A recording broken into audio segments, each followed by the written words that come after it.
나는 재밌는데 여러분 어때요? 나는 기대가 있을 때 재밌습니다. 예. 그냥 기대가 되네요.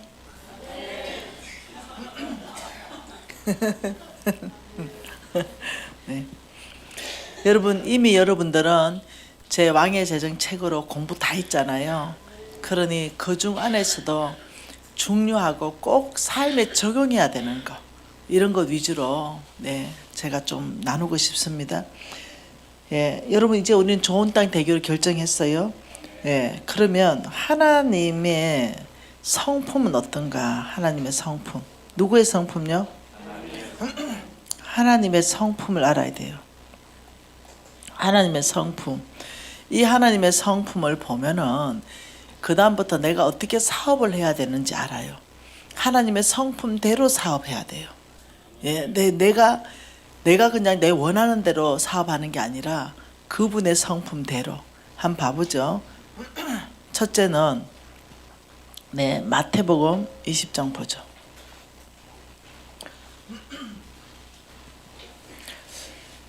여러분 참 이 첫째 하나님 아버지의 마음을 알아본다는 거죠. 하나님 아버지는 어떤 분이신가. 그러면 우리도 적어도 흉내라도 내봐야 되잖아요. 왜 자식이니까. 마태복음 20장에는 포도원의 품꾼들에 대해서 쭉 나와요. 그런데 이렇게 말합니다. 천국은 이래요. 20장 1절 천국은 마치 품꾼을 얻어 포도원에 들여보내려고 이른 아침에 나간 집주인과 같다. 자, 그럼 천국에 대해서 지금 말합니다. 천국은 누구와 같다? 지금 집주인과 같아. 집주인. 어떤 집주인입니까? 마치 품꾼을 이 집주인이 일을 시키려고 누구를 구해요? 품꾼을 구하러 나가는 품꾼을 구하기 위해서 이른 아침에 나가서 우리 포도밭에 와서 일 좀 해야 되니까 이번에는 10명을 구해야 되겠다. 이래서 10명을 구해서 데려가서 일시키는 이 천국이 마치 그렇다.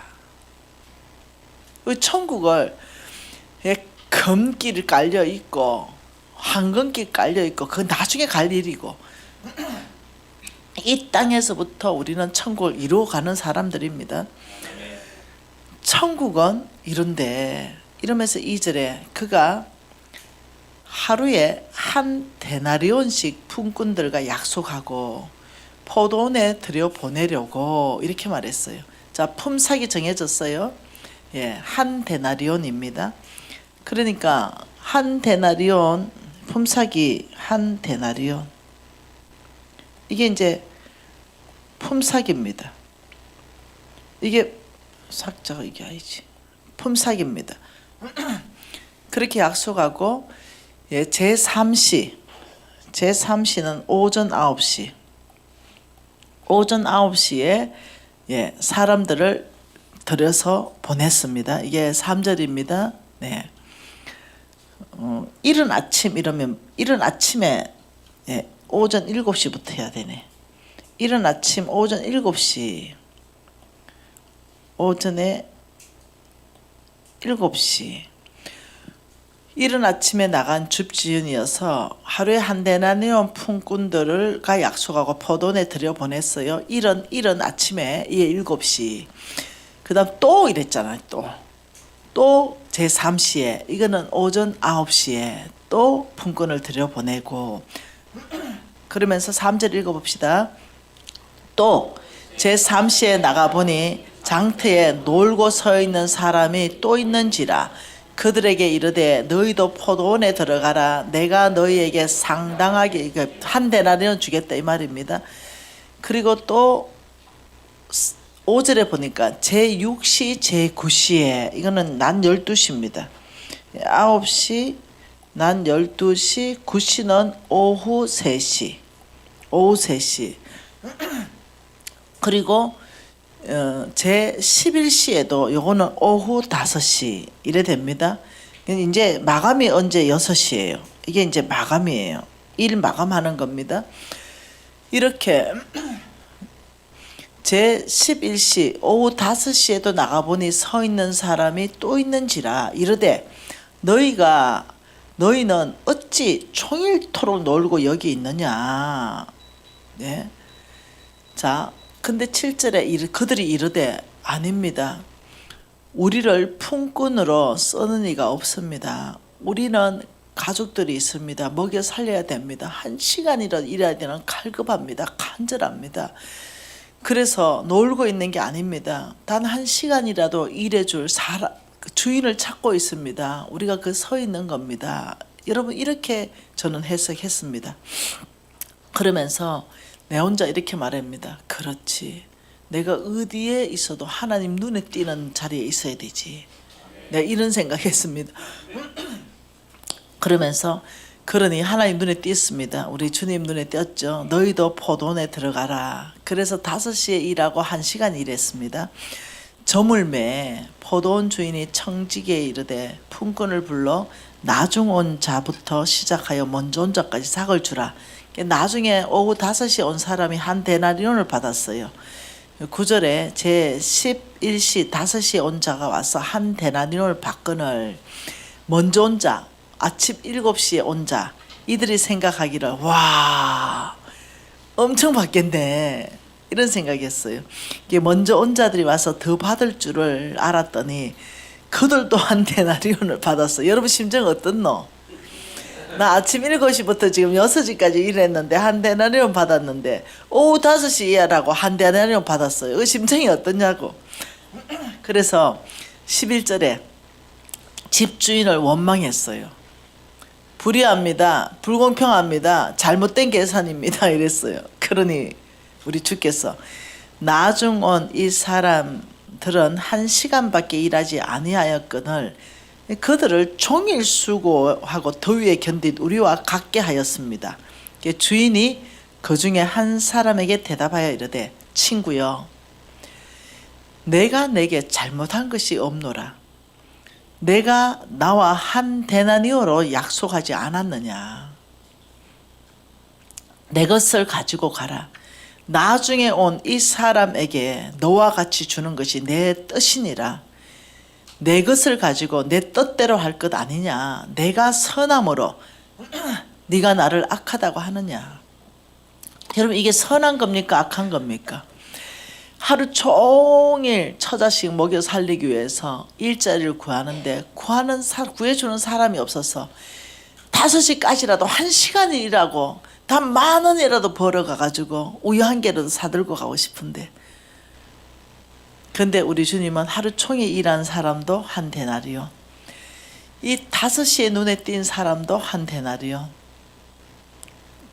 이거 똑같은 거죠. 목사님 연세 어떻게 돼서 목사 됐어요? 네, 일찍 됐죠. 늦게 됐어요. 우리 홍성근 목사님은 아주 일찍 됐어요. 20대 초반에 됐습니다. 20대 초반부터 일하셨어요. 그런데 나는 어떤 사람이냐? 네, 세상 즐거움 다 한 바퀴 돌아가지고, 네, 50억 망해가지고 너저막하게, 네, 이제 주님 부름 받아가 갔어요. 일했어요. 자, 나보다 더 늦는 사람도 있더라. 60대 가지고. 세상 한 바퀴 돌고 지구 2바퀴 돌고 60대 가지고 이제 주에 일하겠다는 사람도 있더라. 더 황당한 사람은 75대 가지고도 주에 일한다고 나서는 사람이 우리 눈에는 그래요. 그런데 놀랍게 우리 하나님께서는 아니 내가 상급 계산할 때 한 데나리온 줄 거야. 이럴 때 내가 할 말 있어요?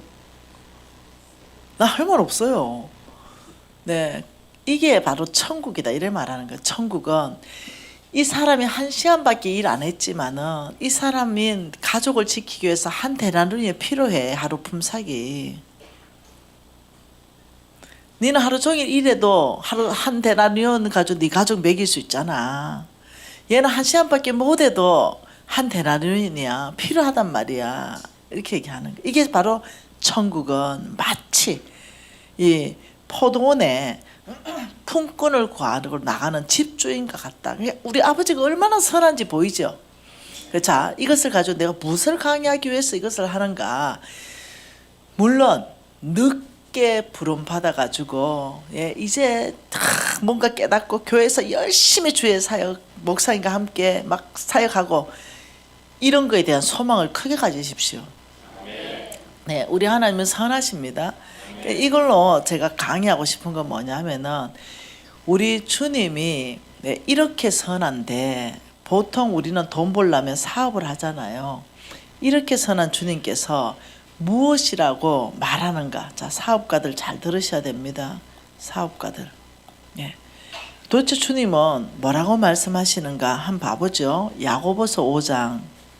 여러분, 좋은 땅은 하나님 말씀하는 대로 경영한다고 했지요. 야고보서 5장 1절부터 6절 같이 읽습니다. 야고보서 5장 1절부터 6절입니다.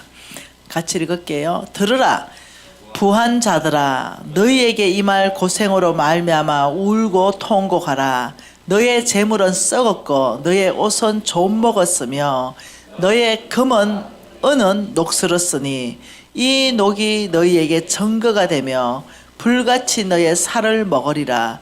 너희가 말세의 재물을 쌓았도다. 보라, 너희의 밭에 추수한 품꾼에게 주지 아니한 싹이 소리 지르며 그 추수한 자의 우는 소리가 만군에 들렸느니라. 지금 이렇게 말합니다. 너희 것은 재물을 쌓았도다. 너희는 재물을 쌓았도다. 이러면서 말씀하시기, 너의 밭에 추수한 품꾼에게는 싹을 주지 않았다. 보수를 주지 않았다. 일한 대가를 주지 않았다. 하나님이 엄격하게 말하는 것이 사업가는 일한 대가, 일한 대가를 반드시 지불하라. 임금 체불하지 말라는 겁니다. 나의 것은 쌓아놓고 품꾼이 싹을 지른다. 배고파요. 일했는데 악덕업주 만났어요. 우리 한국이 이미지가 달라져야 되겠습니다. 그 외국 노동자들, 불법 체류자들 쓰지 말든지, 썼다면 정당한 보수를 줘서 이들이 집으로 돌아갈 수 있게 하든지, 약점을 딱 잡고 100만 원 줘야 되는데도 30만만 주고, 이런 악덕업주가 되면은 하나님의 축복은 없어요. 당장은 좀 있을지 모르죠, 돈이. 그러나 결국은요 다 쏟아져요. 두 번째, 제가 지금 강의할 내용은 이게 아니에요. 자, 첫째, 하나님은 일한 보수를 주라 그러죠. 레위기 19장 13절 봅니다. 레위기 19장 13절입니다. 하나님의 말씀은 레위기 19장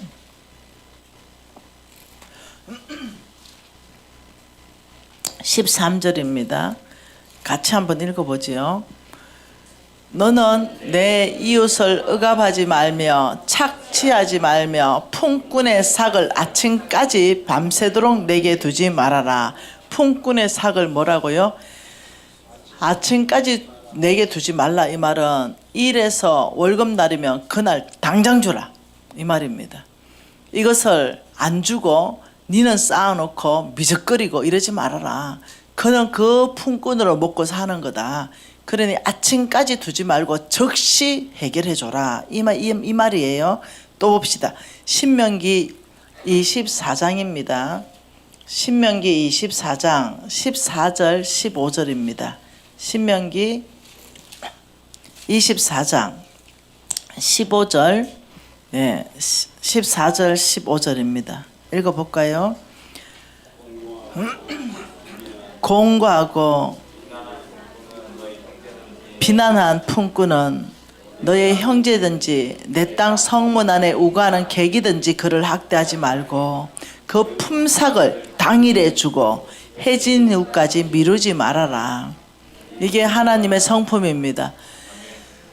품꾼의 품삯은 당일에 반드시 줘야 된다. 이게 경영 원칙을 지금 얘기 안 합니다. 복받는 원칙을 얘기하는 겁니다. 또 한 번 보죠. 말라기 3장 5절입니다. 말라기 3장 5절입니다. 같이 한번 읽어보죠. 말라기 3장 5절. 내가 심판하러 너희에게 임할 것이라. 점치는 자에게와 간음하는 자에게와 거짓 맹세하는 자에게와 품꾼의 싹에 대하여 억울하게 하며 과부와 과를 압제하며 나그네를 억울하게 하며 나를 경외하지 아니하는 자들에게 속히 증언하리라. 만군의 여호와가 말해.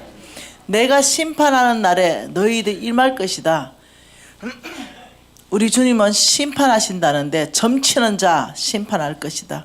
간음하는 자 심판할 것이라는데 그 똑같은 반열에 품꾼에게 싹을 억울하게 하는 자 심판하겠다. 보통 얘기가 아닙니다.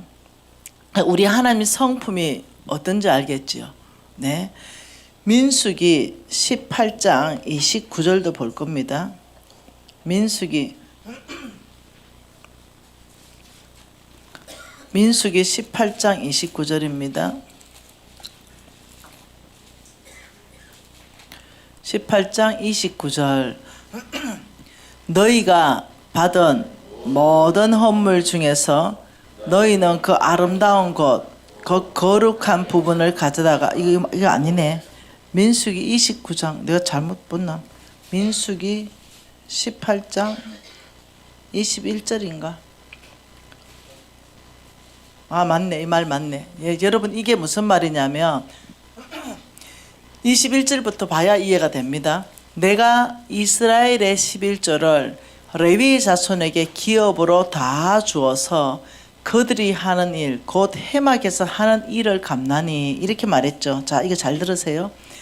자, 하나님이 10분의 1을 누구한테 준다고요? 이것을 레위인, 이 레위인은 누굽니까? 하나님의 일꾼을 말합니다. 하나님의 일꾼. 하나님이 불러서 일꾼. 꼭 목사님만을 말하는 게 아니에요. 오늘날은. 네.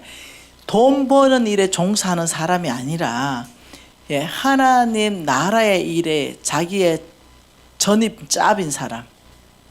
예를 들면 오늘날은 레위인 뭐 이렇게 구분 안 하잖아요. 대제사장 이래 구분 안 하잖아요. 하나님 일꾼 이러면 오늘날 목사님들 있을 수 있어요. 선교사님 있을 수 있죠. 그리고 간사도 있을 수 있습니다. 예, 뭔 말 이해야 되죠? 이 쩌님이에요. 다 쩌님. 하나님 나라 쩌님. 네, 이런 분들을 말합니다. 그러면서 그때 당시는 레위인이라 그랬습니다. 이것을 11조를 하나님의 10분의 1 하나님 거 11조를 레위인에게 다 주어서 뭐라고 하냐면 해막에서 하는 일을 갚게 했다. 이때 이 해막은 오늘날 말하면 뭡니까? 교회입니다. 교회. 해막에서 그 교회에 필요한 모든 자금으로 다 쓰게 했다. 이 얘기예요. 네. 그래서 그때 당시에 모두에게 11조 가져오라 그래서 그걸 가지고 교회 유지하고 뭐 있잖아요. 여기에 돈을 다 쓰게 하는 11조 용도에 대해서 얘기하고 있습니다. 그러면서 24절에 이스라엘 자손이 여호와께 거제로 드리는 11조를 레위인의 기업으로 주었으므로 내가 그들에 대하여 말하기를 이스라엘 자손 중에는 기업이 없다. 레위인은 기업이 있어요, 없어요? 이들은 기업이 없다는 말은 뭐냐 하면은 예, 돈 벌어 먹고 사는 직업이 아니라는 거예요. 이렇게 가서 어디 택시 운전하면서 목사하는 직업이 아니라는 거예요. 쿠팡 배달하면서 목사하는 게 아니라는 거예요. 이것은 내가 나중에 얘기할게요. 성경 안에서 목사는 어떻게 사역하라는 게 다 나오니까 그 나중에 얘기하는 거고, 하나님은 기업 레위인에게는 하나님 일꾼에게는 내가 먹인다 이래요. 내가 먹일 것이다. 내가 이렇게 말해요. 그러니 네가 벌어 먹지 말고 내가 먹일게. 그래서 우리는 하나님이 그 돈을 레위인으로 먹일 수 있게 하기 위해서 11조를 드려야 돼요. 그럼 하나님은 그 11조를 가지고 교회에 돌아가는 모든 걸 주고 그 11조를 가지고 레위인에게 또 사렙이라는 명목으로 줘서 먹이게 하죠. 그런데 제가 말하고 싶은 그게 아니고 31절을 말하고 싶은 거예요. 뭐예요? 자, 30절부터 읽어볼게요. 이러므로 너는 그들에게 이르라. 너희가 그 중에서 아름다운 것을 가져다가 드리고 남은 것은 레위인에게 타작마당의 소출과 포도즙의 소출을 같이 대리니 레위인이 먹게 된다 이 말이죠. 우리가 타작해가지고 소출이 막 난 것처럼 레위인에게 그렇게 된다. 뭐가? 11조가. 그러면서 31절을 말하기 위해서 설명한 거예요.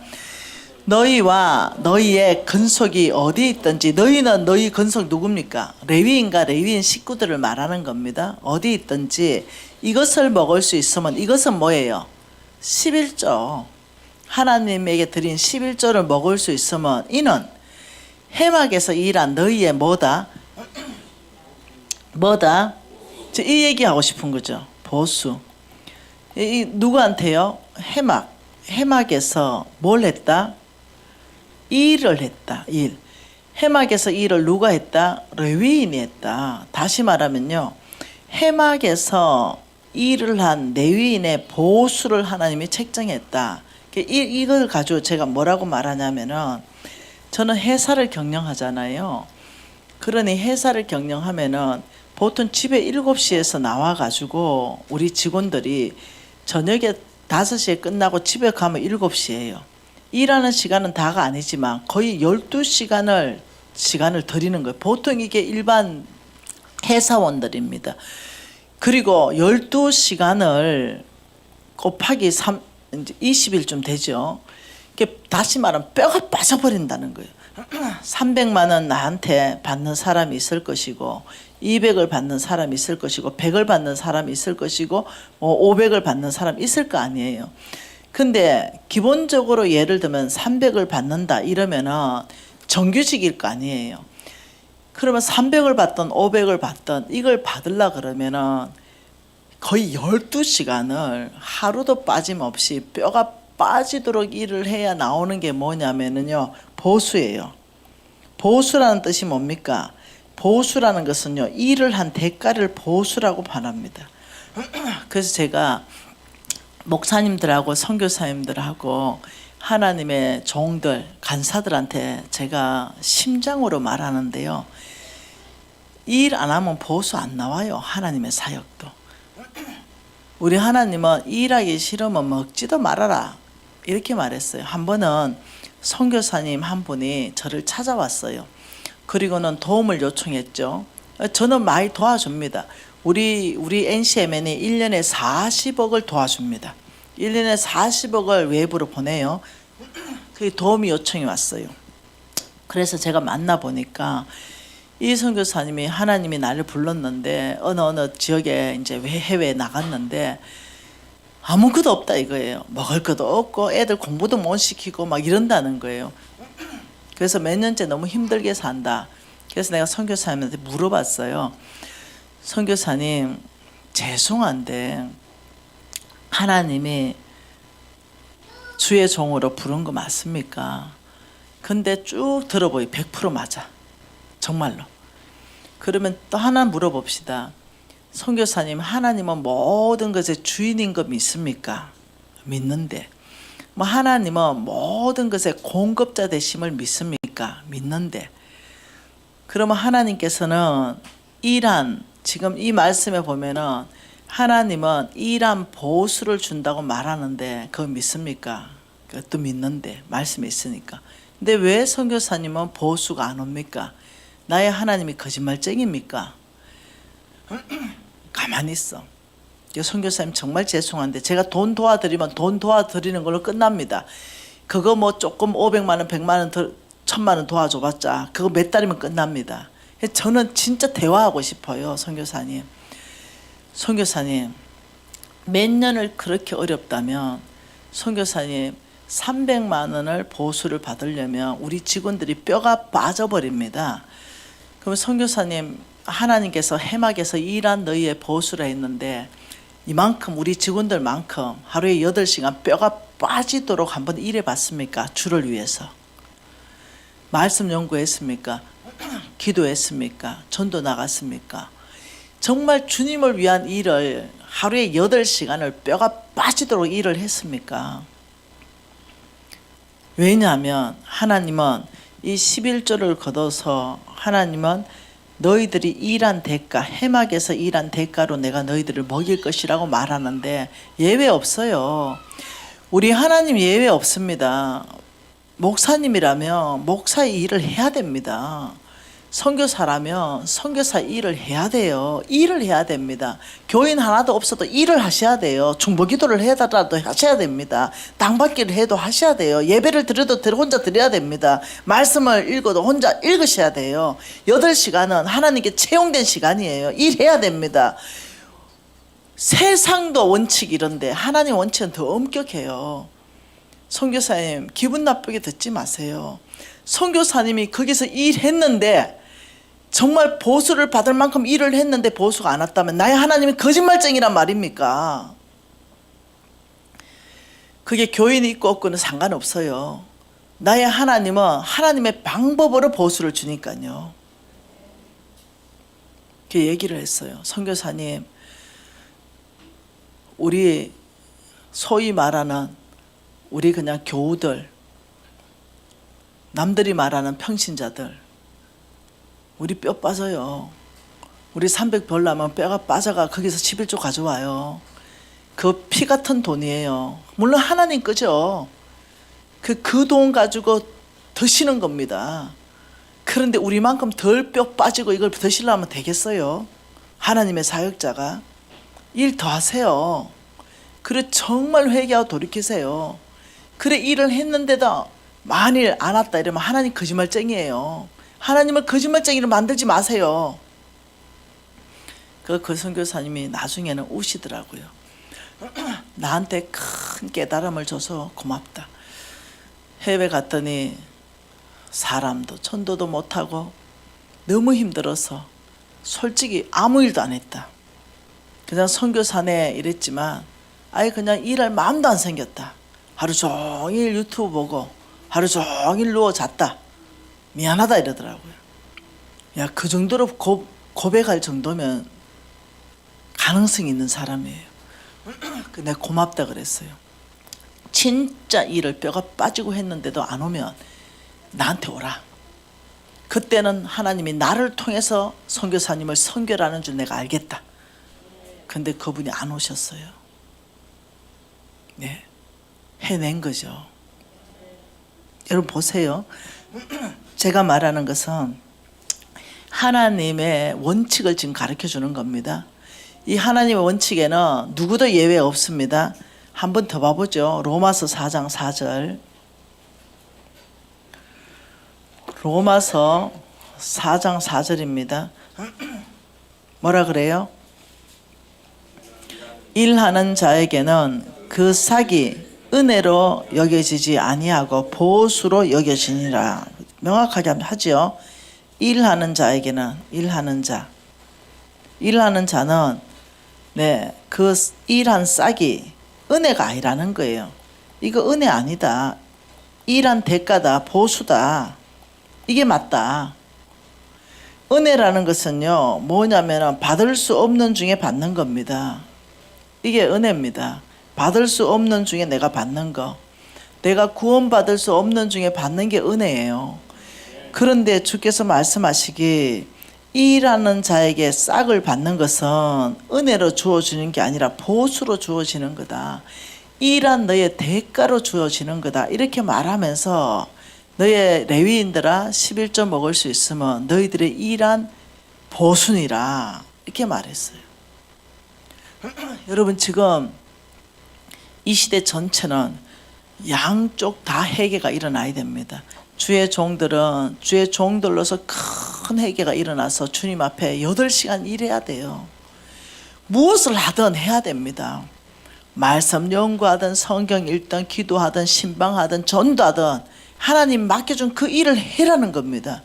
그리고 저와 여러분은 뭐 해야 됩니까? 일을 해야 된다는 거예요. 일. 하나님 부지런한 사람에게 재물 얻을 능력을 주신다고 성경은 말해요. 일을 해야 보수가 옵니다. 하나님께 축복합니다. 일하지 않고 빈둥거리면서 하나님이 나를 축복하겠다 생각도 하지 말라는 거예요. 그래서 제가 우리 네트워크 목사님들이 날 좋아해요. 그래서 목사님 진짜 부흥하고 싶습니까? 교회 부흥시키고 싶습니까? 그렇대. 그럼 목사님 내 시켜주는 대로 한번 해보십시다. 일이라는 걸 한번 해보십시다. 우리가 어떤 일? 복음 전하는 일, 하나님의 일.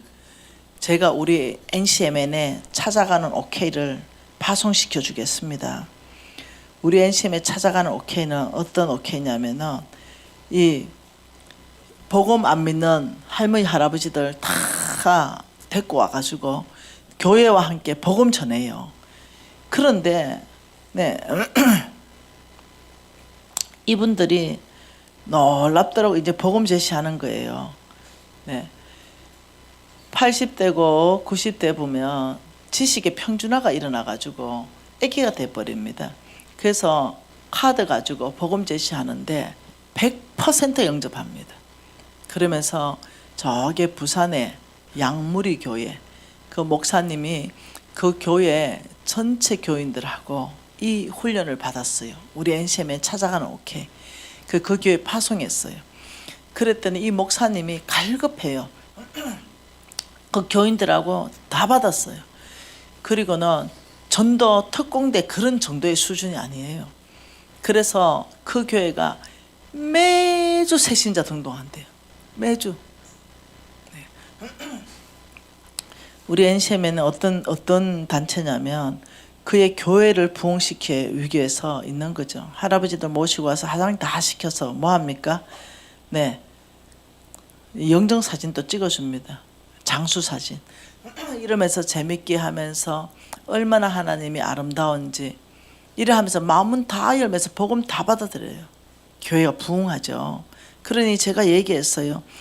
교회가 우리가 함께 일해 주겠습니다. 일하는 자에게는 반드시 하나님께서는 싹이라는 걸 주는데 이걸 은혜로 말하지 말고 보수라고 얘기해라. 내가 일한 대가를 하나님 주시는 거다. 엄격하신데 하나님 우리에게는 일시키고 부지런한 자에게 내가 먹을 것을 줄 것이다. 땀 흘려 일할 때 네가 먹을 거리가 있을 것이다. 하나님 전체 이렇게 말해놓고 나의 종들 목사님들 선교사님들은 일 안 해도 내가 먹을 거리를 줄 것이다. 우리 하나님 그러신 분이 아니에요. 더 엄격한 잣대를 들이대시는 분이에요. 그래서 우리는 한쪽으로는 주의 종들 전체도 이 메시지 안에서 반응해야 되고 또 한쪽은 저와 여러분도 이 메시지에 반응해야 된다. 첫째 우리는 일을 해야 된다. 지금 이래 말하는 거예요. 그러면서 하나님께서 이렇게 말했습니다. 에스겔서 말씀으로 하나님 성품을 한번 봅시다. 에스겔서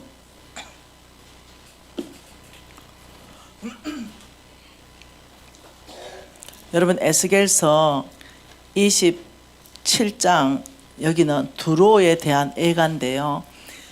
두로 왕국이 망해버립니다. 여러분 자 에스겔서 26장 19절 20절 21절 두로 왕과 두로 왕국이 망하는 것에 대한 예언입니다. 같이 한번 읽어보죠.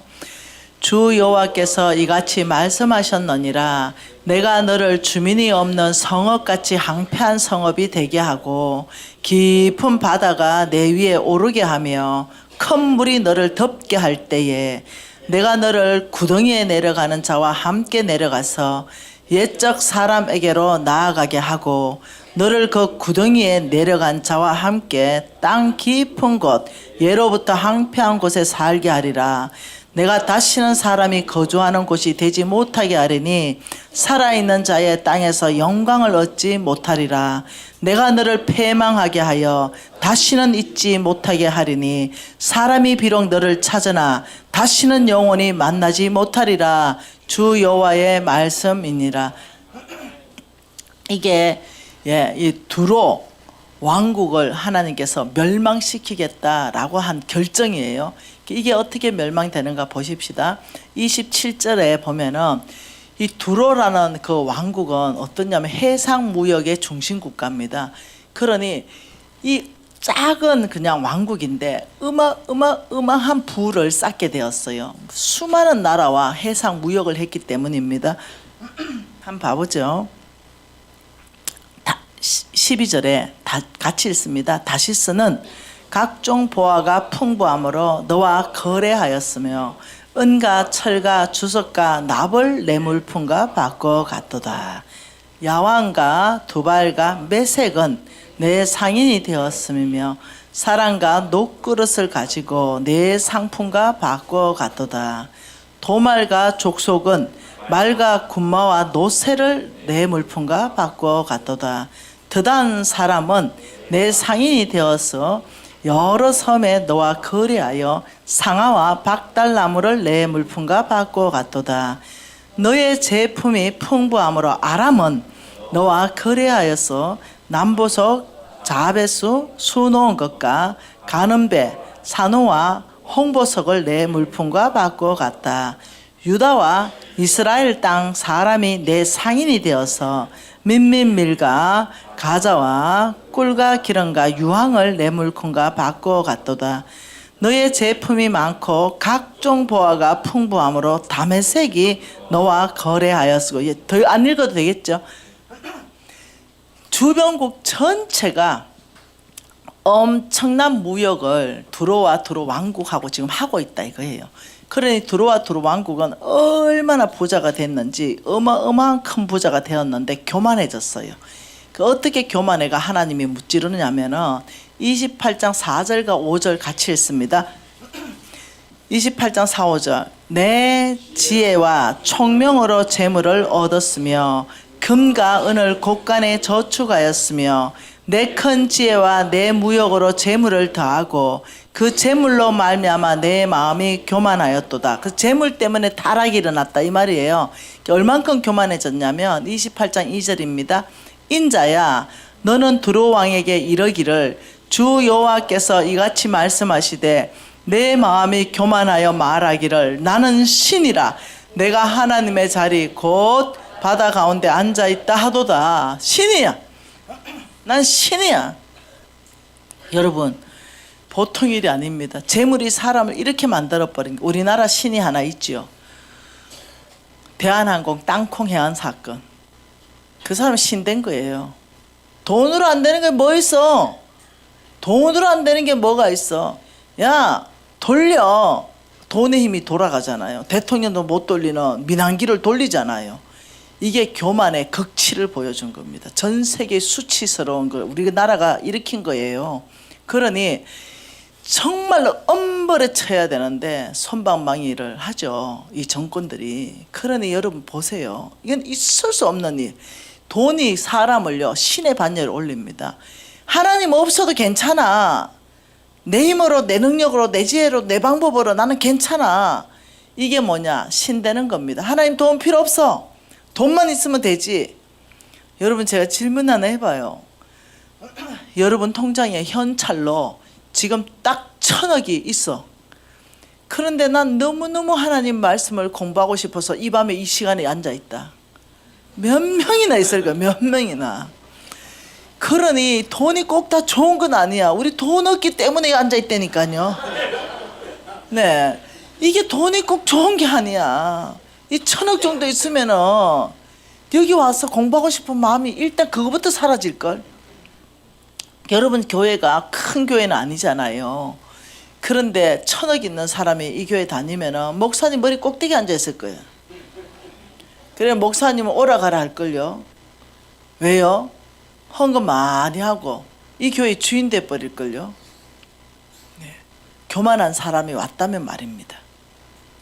그래서 목사님 뭐 하는 거 마음에 안 들면은 우리 목사 바꿀까? 이렇게 나올걸요. 그런 사람이 교만이 하늘 끝까지 극치에 극치. 이런 사람 우리가 한두 명 봤습니까? 네. 그러니 돈 많은 성도 좋아하지 마시기 바랍니다. 믿음 있는 성도 좋아하시기 바랍니다. 우리 교회는 돈 많이 한다고 네 대접 못 받습니다. 예, 대접 못 받습니다. 그 돈이 네 돈이가 내가 이래요. 하나님께로 받은 것을 하나님께 드렸을 뿐이지 무익한 종이라고 고백해라. 내가 오늘 또 얘기했어요. 신이제 너 올해만 25억 헌금했다. 네 하나님께서 너한테 맡겨놓은 걸 하나님께 드렸을 뿐이야. 무익한 종이라고 고백해라. 축복받도록. 아 내가 25억 헌금했. 나는 순간부터 그 헌금 다 날아간다. 그 헌금. 아버지 무익한 종입니다. 25억을 맡겨놓으신 하나님 하나님 필요할 때 그저 드렸을 뿐입니다. 주께로부터 온 거 주께로 드렸을 뿐이니 무익한 종입니다. 써주시니 감사합니다. 이런 자세 있어야 됩니다. 여러분 이 교회에 한 25억 헌금했다 이러면은요, 잘못하면요 그 사람 오면 다 일어난다니까. 예? 주인 바뀌어가지고 목사님 들어오시면 앉아있고 그 사람 들어오면 일어난다니까. 이게 뭐냐는 거예요. 이게 그러니 이 교회 안에서까지도 이 돈이 왕노릇하는 이 시간이 왔으니 이거 얼마나 하나님이 한탄하겠어요. 이게 교회가 이러지 않겠어요. 진짜로 여러분 교회는 교회다운 교회로 가야 되겠습니다. 그러면서 지금 이렇게 말합니다. 왜 이 두로와 두로 왕이 교만해졌는가를 쭉 설명하고 있습니다. 28장 소제목이 뭐예요? 두로 왕이 받을 심판이잖아요. 그런데 얼마나 교만했는지, 내가 신이야 했는데 왜 이 사람이 이래 됐는가를 설명하는 게 12절부터 28장 12절부터 있는 거예요. 같이 읽을까요? 인자야 두로 왕을 위하여 슬픈 노래를 지어 그에게 이르기를 주 여호와의 말씀에 너는 완전한 도장이고 지혜가 충족하며 온전히 아름다웠도다. 분명히 두로 왕이 받을 심판을 28절에 적고 있는데 이게 뭐지? 이거 지금 이사야 14장 12절부터 15절을 말씀하고 있네. 이 금방 눈치채죠. 이게 루시퍼에 대한 얘기네. 이사야 14장 12절에서 15절 보면은 너 아침의 아들 계명성이요 이렇게 말하죠. 이거 누스프네. 13절 읽어보면 누시퍼 말합니다. 같이 읽어볼까요? 내가 옛적에 하나님의 동산 에덴에 있어서 각종 보석, 홍보석, 항보석, 금강석, 항옥, 홍만호, 창옥, 청보석, 남보석, 홍옥과 한감으로 단장하였으며 내가 지원받는 나를 위해 너를 위해 소고와 비파를 준비했다. 확실하네. 루시프네. 예, 여러분 이 루시프 이 예배하는 천사자인 거 아시죠? 예, 그래서 예배가 타락해 버렸죠. 네, 그래서 어떻게 루시프가 이 두로 왕 뒤에서 조종하고 있구나. 지금 이걸 보여주는 거죠. 14절에 너는 기름 부음을 받고 지키는 거룩이며 내가 너를 세워서 내가 하나님의 성산에 있어서 불타는 돌들 사이에 왕래하였다. 내가 지원받는 날로부터 내 모든 길에 완전하더니 마침내 내게서 불의가 드러났다. 내 무역이 많으므로 내 가운데서 강포가 가득하고 내가 범죄하여도 너 지키는 거룩아 그러므로 내가 너를 더럽게 여겨 하나님의 산에서 쫓아냈고 불타는 돌들 사이에서 멸하였다. 루시프는 첫째 짭이 예배였고 두 번째 짭이 경제라는 거 알겠죠? 경제. 내 무역이 많고 네 강포가 가득하고 네 무역이 타락했다. 지금 이 말합니다. 18절과 19절 읽어보면 좀 더 이해가 돼요. 자, 18절. 내가 제약이 많고 무역이 불의함으로 내 모든 성소를 더럽혔고 내가 내 가운데 불을 내어 너를 사르게 하고 너를 보고 있는 모든 자 앞에서 너를 땅 위에 재가 되게 하였다. 하나님이 처음부터 이 루시퍼에게 준 짭이 예배였고 경제였구나. 루시퍼는 짭을 2개 맡았습니다. 그래서 여러분 계시록에 가면 전쟁입니다. 예배 전쟁, 경제 전쟁. 마지막에는 이 두 전쟁이 일어납니다. 누가 예배받을 대상인가? 돈인가? 하나님인가? 그래서 어떻게 하냐면 이 마지막에 계시록에는 큰 경제 전쟁이 일어나는 걸 보게 됩니다. 그래서 여러분 나 지금 이번에는 계시록 강의하는 게 아닙니다. 막 666 받으면 물건 사고 안 받으면 못 산다 막 이러잖아요. 근데 그거 두려워할 거 하나도 없습니다. 그 계시록을 알면은 계시록의 또 다른 제목은 승리하신 예수 그리스도입니다. 그러니 이 루시프가 가지고 있었던 첫 짭 자체가 경제이고 예배였습니다. 저는 우리 홍성근 목사님한테 이걸 배울 때 눈이 열어졌어요. 저는 이제까지 루시프가 가지고 있었던 잡은 예배만 보고 있었거든요. 경제를 가지고 있었다고 저는 못 봤어요. 근데 우리 홍 목사님이 이걸 가르쳐 줬어요. 그러면서 제가 눈이 열어지면서 성경 전체가 연결되기 시작했어요. 그래서 내일 이 부분을 더 또 볼 거예요. 그러니 이 루시퍼 사탄 아닙니까? 이 사탄이라 그러죠. 이걸 또 다른 말로 뭐라 그럽니까? 마귀라고 그럽니다. 또 다른 말로 뭐라 그래요? 귀신이라 그래요.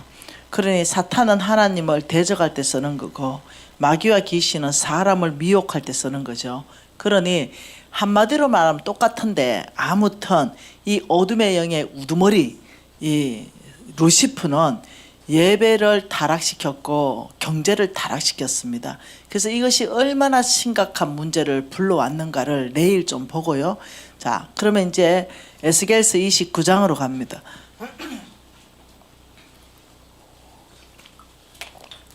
에스겔서 29장에 자, 한번 보십시다. 자, 26장 에스겔서 26장은 뭐예요? 두루를 심판하겠다. 그죠?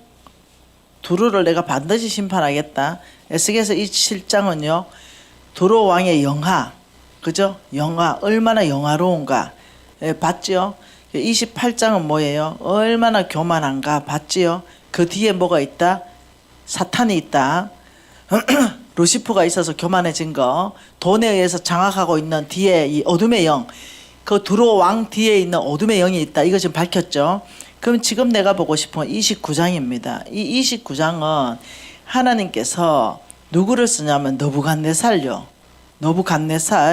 너부갓네살 이 왕을 가지고 하나님 뭐라 하냐면 예, 이 두로와 두로 왕국이잖아요. 지금 이게 두로 왕국 아니에요. 이 너부갓네살을가 플러스 그의 군대를 하나님 부르셔 가지고 두로 왕국을 치라 이렇게 보내십니다. 그걸 한번 보지요. 자, 29장 17절 봅니다. 27째 해 첫째 달 초하루에 여호와의 말씀이 내게 임하여 이르시되 인자야. 인자는 누굽니까? 네, 에스겔입니다. 바벨론의 너부갓네살 왕이 그의 군대로 두로를 치게 할 때에 크게 수고하여 모든 머리털이 무질러졌고 모든 어깨가 벗어졌으나 그와 군대가 그 수고한 대가를 두루에서 얻지 못했다. 자, 여기까지. 자, 너부갓네살이 군대를 조직해가 하나님의 뜻에 따라 어디를 치러 갔습니까?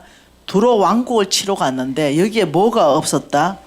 여기에 보수를 얻지 못했다. 수고한 대가는 뭐라 그랬어요? 이 보수라 그랬잖아요. 보수. 수고한 대가를 얻지 못했다. 왜요? 여러분 이 부강한 나라를 상대로 전쟁하는 건 쉽지 않아요. 여러분 저 러시아 상대로 전쟁이 쉽지 않잖아요. 왜? 끊임없는 전쟁 물자를 공급하기 때문에. 그러니 어려워요. 그 너부갓네살과 그의 군대가 막 모든 머리털이 무질러지고 어깨가 벗어질 정도 수고했는데 거기에 아무 대가 없었어요. 그래서 이기지 못했어요. 점령은 했었으나 모든 물건을 다 빼돌려 버렸어요. 그리고 수년 정도 뒤에 한참 뒤에 하나님이 누구를 보냈냐면은 알렉산더 대왕을 보냅니다. 그래서 어떠냐면 거기에 아예 바다를 메꿔가지고 점령해가지고 두로 왕국을 완전히 끝내버렸거든요. 그런데 그 전에 알렉산더 대왕 보내기 전에 너부갓네살 왕과 그의 군대를 보냈다는 걸 이해할 필요가 있습니다. 그러니까 18절에 수고한 대가를 두루에서 얻지 못하였다. 19절 같이 있습니다. 그러므로 주 여호와께서 이같이 말씀하셨느니라. 내가 애굽 땅을 바벨론 너부갓네살 왕에게 넘기리니 그가 그 무리를 잡아가며 물건을 노락하며 빼앗아갈 것이라. 이것은 군대의 보상이니라. 우리 하나님은 너부갓네살 왕이 그 두루와 두루 왕국에서 일시켰는데 하나님이 보냈는데 보상 없으니까 나는 반드시 보상하는 여호와다. 이러면서 어떠냐면은 내가 애굽 땅을 주겠다. 넘겨주겠다. 그 애굽 땅을 주는 이유는 20절 같이 있습니다. 그들의 수고는 나를 위하여 함인적 그 대가로 내가 애굽 땅을 그에게 주었느니라. 나 여호와의 말씀. 하나님은 모든 것의 주인이십니다. 하나님은 역사의 주관자이십니다. 그러니 하나님 믿지 않는 사람도 쓰고 믿는 사람도 쓰십니다. 하나님은 두로 심판하기 위해서 느부갓네살과 그 군대를 보냈는데 어마어마한 수고 가운데 대가를 못 줬어요. 그러니 우리 하나님은 얼마나 통 큰 선물을 줬냐면은 두로와 두로 왕국하고 비교 안 되는 애굽 어마어마한 그 땅을 애굽을 뭘로 주셨다? 나를 위하여 수고했기 때문에 그 수고의 보상으로 내가 줬다. 이렇게 말해요. 그러니 나의 하나님이 어떤 분이신가? 나의 하나님은 반드시 보상을 주시는 분이시다. 여러분 이걸 알아라는 거죠. 나의 하나님은 반드시 보상을 주시는 분이다. 그래야 할 만한 의욕이 생깁니다. 해볼 만한 의욕이 생겨요. 어디에 보상 줍니까? 말씀 따라 사는 사람에게. 말씀 따라서 믿음으로 사는 사람에게 반드시 하나님 보상을 주신다. 왜? 내가 이렇게 살 때 축복하겠다고 말했기 때문에 네가 그 말을 믿고 살았기 때문에 네 모든 믿음으로 살았던 그 행위 전체에게 내가 너를 보상할 것이다. 여러분 봐요. 하나님은 품꾼의 삭도 아침까지 미루지 말아라. 반드시 보상하고 줘야 된다 하는 그 하나님께서 내가 일시키고 보상 없으니 그보다 더 큰 애굽 땅을 내가 줬으라도 나는 보상한다. 이게 하나님 성품이라는 거예요. 이걸 알면 히브리서 말씀이 이해되지요. 히브리서 말씀입니다. 히브리서 11장이에요. 하나님이 히브리서 11장 5, 6절입니다. 같이 읽지요. 믿음으로 에녹은 죽음을 보지 않고 옮겨졌으니 하나님이 그를 옮기심으로 다시 보이지 아니하였느니라. 그는 옮겨지기 전에 하나님을 기쁘시게 하는 증거를 받았다. 에녹은 뭐라고요? 하나님을 기쁨, 하나님의 기쁨입니다. 에녹은 하나님이 에녹 보면 기쁨을 이기지 못해요. 하나님을 기쁘시게 하는 자다. 왜? 자, 어떻게 해서 그랬는가? 6절입니다. 믿음이 없이는 하나님을 기쁘시게 하지 못하나니 하나님께 나아가는 자는 반드시 그가 계신 것과 또한 그가 자기를 찾는 자들에게 상 주시는 이심을 믿어야 할지니라. 자, 에녹은 누구의 기쁨? 하나님의 기쁨인데 첫째, 믿음 없이는 하나님을 기쁘게 못한다. 자, 우리가 이제 하나님을 기쁘시게 해야 됩니다. 에녹처럼. 그러면 그 첫째는 믿음이다. 두 번째는 그가 계신 것. 그가 계신 것. 이거는 뭐냐면은 하나님이 계신다는 걸 믿는 믿음이 에녹 믿음이었어요. 에녹의 시대는 아기 창고라는 시대였는데 하나님이 도대체 살아계시지 않은 것 같은 그 아기 창고를 했을 때도 에녹은 하나님은 통치하십니다. 이 가운데 하나님은 다스리십니다. 하나님이 이 가운데 다 보고 계십니다. 하나님이 계신다는 것은 지금 나에게 계신다. 지금 나에게 살아서 하나님은 계십니다. 그리고 두 번째는 그가 자기를 찾는 자들에게 상 주시는 이심을 믿어라. 상 주시는 이심. 상 주심. 나의 하나님은 나에게 상 주신다. 이거 믿으라는 거예요. 하나님을 찾아서 기도하고 하나님 뜻대로 살 때 하나님 반드시 나에게 상 주시는 하나님이셔. 왜? 하나님은 지금 살아서 계시기 때문에. 그리고 내가 믿음으로 살면 하나님의 기쁨 되는 거예요. 이 에녹은 이 세 가지였습니다. 믿음으로 사는 그 증거가 두 가지예요. 하나님이 지금 살아서 나와 함께 계신다. 그리고 내가 하나님께 찾아갈 때마다 믿음으로 살 때마다 말씀으로 살 때마다 하나님이 약속한 모든 상은 반드시 나에게 주신다. 이걸 믿는 게 믿음이라는 거예요. 하나님을 기쁘시게 하는 이 믿음은 이거 빼고는 못 기쁘게 한다. 이거 빼고는 믿음이라는 것은 하나님이 나와 지금 살아계신 걸 믿는 것입니다. 이게 믿음입니다. 나의 모든 문제를 우리 하나님 보고 계신다는 걸 믿는 거예요. 내 지금 이 문제 가운데 나의 하나님은 개입하실 수 있다는 걸 믿는 겁니다. 너는 창과 단창과 칼로 나에게 나와도 나는 만군의 여호와의 이름으로 나갈 때 이긴다는 걸 믿는 것입니다. 왜? 하나님이 살아계시기 때문에. 이 믿음을 나는 기뻐하신다. 하나님은 이 믿음을 기뻐하신다. 내 능력, 내 방법, 내 지혜는 한계에 부딪혀도 나의 하나님은 그 내 지혜 위에 일하시잖아요. 이거하고 반대되는 게 서바냐 아니겠어요? 서바냐 1장 12절 아니겠습니까? 뭐라 그럽니까? 그때에 서바냐 1장 12절 그때에 내가 예루살렘에서 찌꺼기 같이 가라앉았어. 찌꺼기. 여러분 찌꺼기 압니까? 찌꺼기. 찌꺼기. 네, 완전 쫙 가라앉아서 찌꺼기처럼 가라앉아서 마음속에 스스로 이르기를 하나님은 복도 내리지 아니하시고 하나님은 화도 내리지 아니하신다는 자를 내가 등불로 두루 찾아서 벌하겠다. 하나님께 소망이 없는 거예요. 왜? 찌꺼기 됐으니까. 뭐 내가 말씀대로 살고 내가 믿음대로 산다고 하나님이 나한테 복을 주겠노? 뭐 내가 좀 잘못 산다고 하나님이 나한테 화를 내리겠노? 하나님은 없이 여겨버리는 거예요. 하나님은 그렇게 하는 거 싫어하십니다. 찌꺼기처럼 가라앉지 말아라. 하나님은 복도 내리시고 화도 내리신다. 하나님은 화를 내리시기 전에 회개하고 돌이킬 수 있는 기회를 주시죠. 나의 하나님은 살아계십니다. 나의 하나님은 성경 안에서만 역사하는 것이 아니라 온 우주 안에서 지금도 역사하십니다. 그 하나님은 역사의 주인이십니다. 그 역사 한가운데 예수 그리스도 십자가 중심으로 일하십니다. 그러니 하나님께서 말씀하시길 야 나는 반드시 보상하는 여호와다. 너희들이 하나님이 계신 걸 믿고 하나님을 간절히 찾는다. 상 준다. 믿음으로 살면 상 준다. 말씀 따라 살면 상 준다. 말씀에 약속한 바로 그 상은 바로 오늘날도 집행된다. 여러분 이 확신이 있을 때 내가 믿음으로 사라지는 거예요. 내가 너무 감사한 거는 55 부도났는데 이 말씀이 막 그냥 믿어져. 무조건 믿어져. 이 말씀만 소망이야. 왜냐하면은 아무것도 없으니까. 그래서 저에게 하나님이 가장 큰 선물을 주신 게 있다면 두 가지입니다. 첫째는 우리 아들입니다. 내가 우리 유진이를 생명 다해 사랑해요. 우리 아들 선물 준 거 내 너무 감사히 생각해요. 두 번째, 망한 겁니다. 망한 거.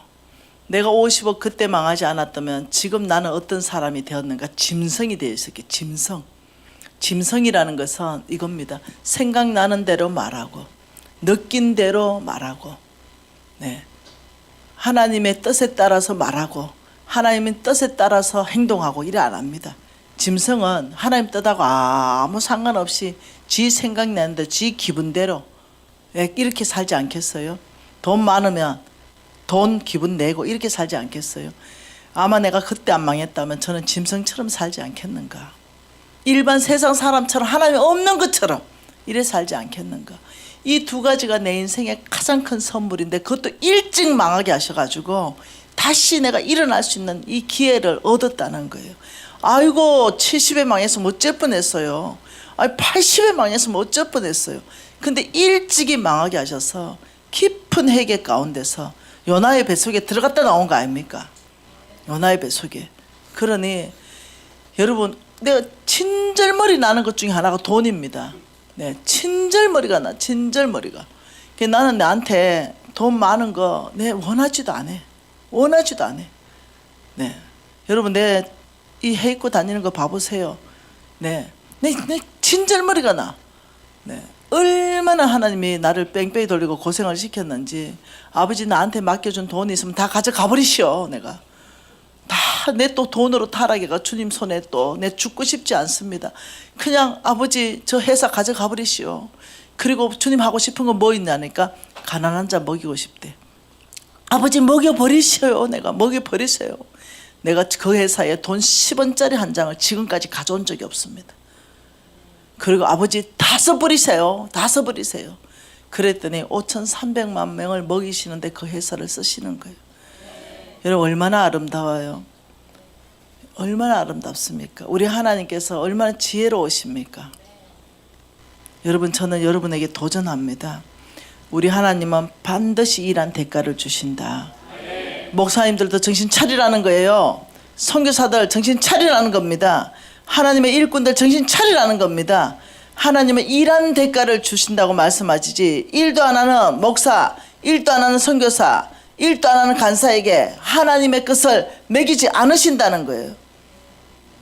그래서 한쪽으로는 주의 종이 정신 차리고, 한쪽으로는 우리가 정신 차리고, 이렇게 해서 하나님 나라를 다시 재건해야 되겠습니다. 아름답게 원래의 하나님 만드신 그 모습으로 이 교회가 다시 세워져야 된다는 거죠. 그럼 얼마나 아름답겠어요.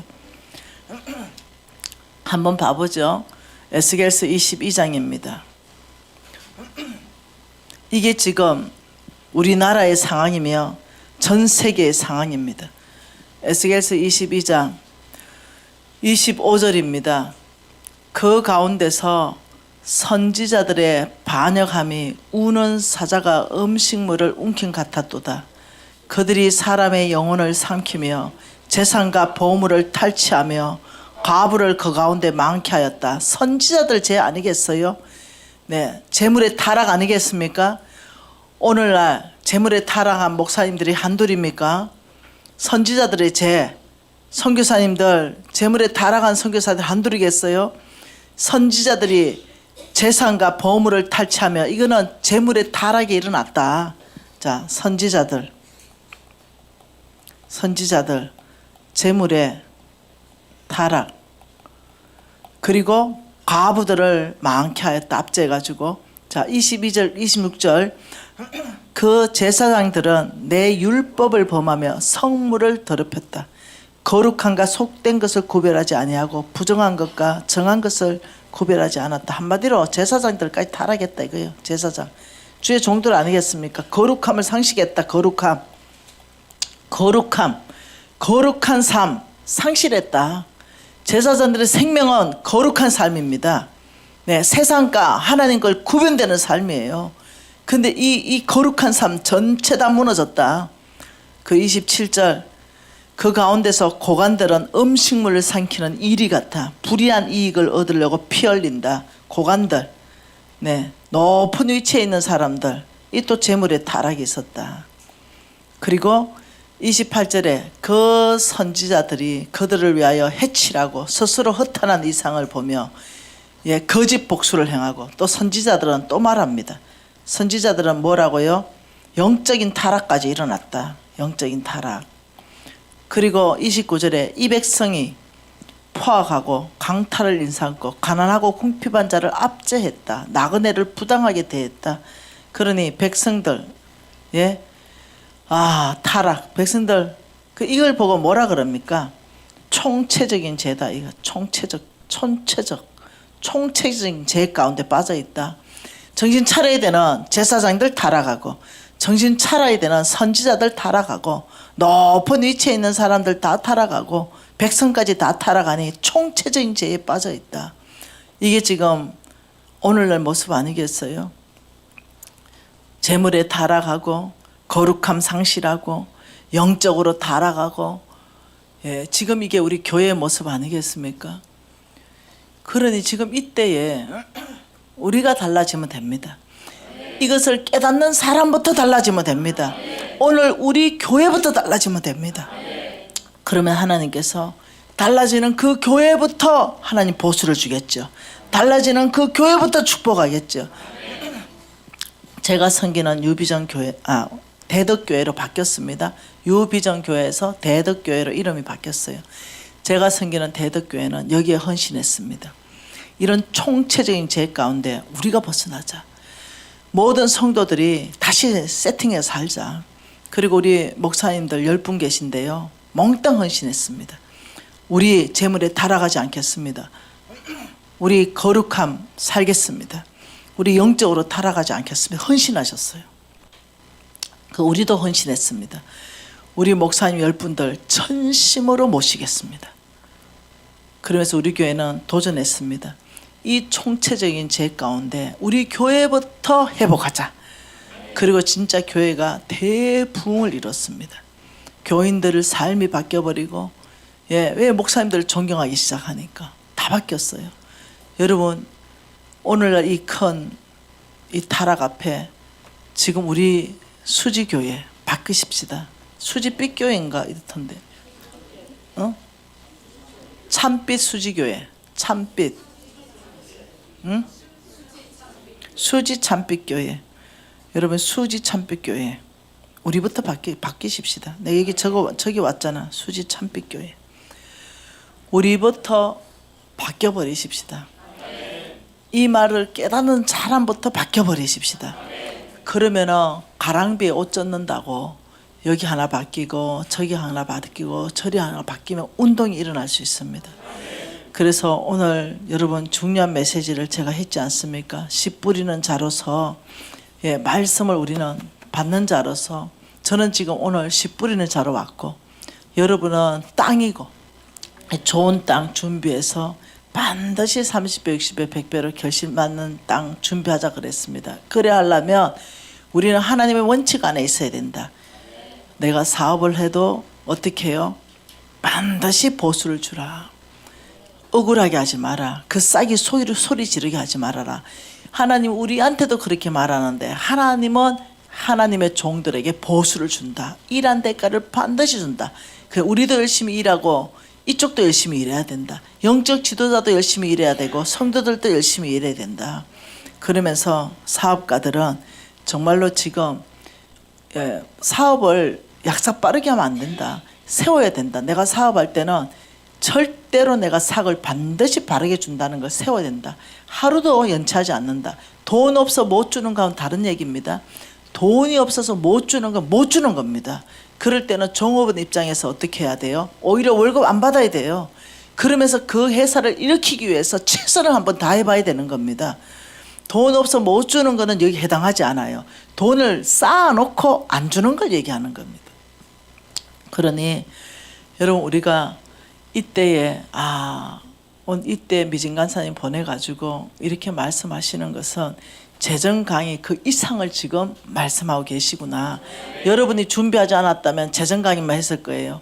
근데 여러분이 다 준비했다니까 내가 흥분해가지고 그러면 영적 근육을 만들어줘야 되겠다. 재정 강의는 여러분이 이미 책으로 다 공부했고 그러니 가장 중요한 영적 근육을 만들어주고 내일 또 중요한 부분에 영적 근육 그리고 또 재정 강의 겸해가지고 하도록 하겠습니다. 여러분 오늘 말씀 들고 또 기도하고 싶은데요. 네, 여러분 우리부터 헌신하십시다. 하나님 아버지 저부터 헌신합니다. 말씀 따라 믿음으로 살겠습니다. 거룩하게 살겠습니다. 성실하고 부지런하게 살겠습니다.